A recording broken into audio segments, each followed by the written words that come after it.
ಅದೇ ದರ್ಶನ್ ಅವರು, ಅದೇ ಶ್ರುತಿ, ಕಾಟೇರದಲ್ಲಿ ನಾನು ನೋಡುವಂತಹ ದೃಷ್ಟಿಕೋನ ಬೇರೆ ಆಗಿತ್ತು.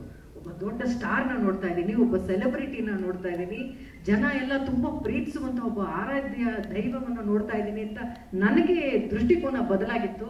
ಆದ್ರೆ ಅವರಿಗೆ ಆ ಎಲ್ಲಾರ ಮನೆ ದೋಸೆಯಲ್ಲೂ ನೋಡ್ತಾ ಇದ್ದಂತ ಒಬ್ಬ ದರ್ಶನ್ ಅವರಿದ್ದಾರಲ್ಲ, ಅದೇ ದರ್ಶನ್ ಅವ್ರನ್ನ ಇದೇ ಕಾಟೇರದಲ್ಲಿ ನೋಡಿದೆ. ಅವ್ರು ನೋಡ್ತಾ ಇದ್ದಂತ ಪ್ರೀತಿ, ಅವ್ರು ಕೊಡ್ತಾ ಇದ್ದಂತ ಗೌರವದಲ್ಲಿ ಯಾವುದೇ ವ್ಯತ್ಯಾಸ ಆಗಿರ್ಲಿಲ್ಲ. ಇದೇ ಅಲ್ವಾ ಒಂದು ಬೆಳವಣಿಗೆ ಅಂತಂದ್ರೆ, ಜನ ನಮ್ಮನ್ನು ನೋಡುವಂತ ದೃಷ್ಟಿಕೋನ ಬದಲಾಗಬೇಕು, ನಾವು ನೋಡುವಂತ ದೃಷ್ಟಿ ಬದಲಾಗಬಾರ್ದು. ನಮ್ಗೆ ಅದೇ ಪ್ರೀತಿ, ಅದೇ ಗೌರವವಿರುತ್ತೆ.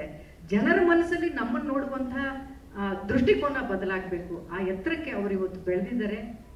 ಪಕ್ಕದಲ್ಲಿರುವಂತ ಎಲ್ಲರನ್ನು ಬೆಳೆಸ್ತಾ ಇದ್ದಾರೆ. ಕಾಟೇರ 29ನೇ ತಾರೀಕು ರಿಲೀಸ್ ಆಗ್ತಾ ಇದೆ. ನನಗೆ ತುಂಬಾನೇ ಆಸೆ ಇದೆ. ನಾನು ವೈಯಕ್ತಿಕವಾಗಿ ಸಿನಿಮಾವನ್ನ ತುಂಬಾ ಪ್ರೀತಿಸೋಳು.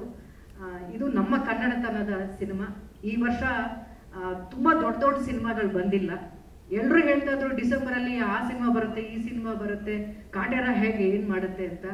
ನಾವು ಹೀಗೇನೆ ಆ ಸಿನಿಮಾ ಬರುತ್ತೆ, ಈ ಸಿನಿಮಾ ಅಂತ ಬರುತ್ತೆ ಅಂತ ಹೆದರ್ಕೊಳ್ತಾ ಇದ್ರೆ ನಾವು ಎದುರಿಸೋದು ಯಾವಾಗ ಅಂತ, ಹೆದರ್ಸ್ಬೇಕಾಗಿಲ್ಲ, ಎದುರಿಸುವುದು ಯಾವಾಗ ಅಂತ.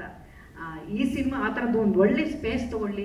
ಎಲ್ಲಾ ಹಬ್ಬಗಳಲ್ಲಿ ಯಾವುದೇ ಭಾಷೆಯ ಚಿತ್ರ ಬಂದರೂ ಕೂಡ ಕನ್ನಡ ಚಿತ್ರರಂಗ ದೊಡ್ಡ ಒಂದು ಬಾಕ್ಸ್ ಆಫೀಸ್ ಅಲ್ಲಿ ಗಳಿಕೆಯನ್ನ ಗಳಿಸುತ್ತೆ ಅನ್ನುವಂತ ಒಂದು ಸ್ಪೇಸ್ನ ಕಾಟೇರ ಹುಟ್ಟಾಕತ್ತೆ ಅನ್ನುವಂತ ನಂಬಿಕೆ ನನಗಿದೆ.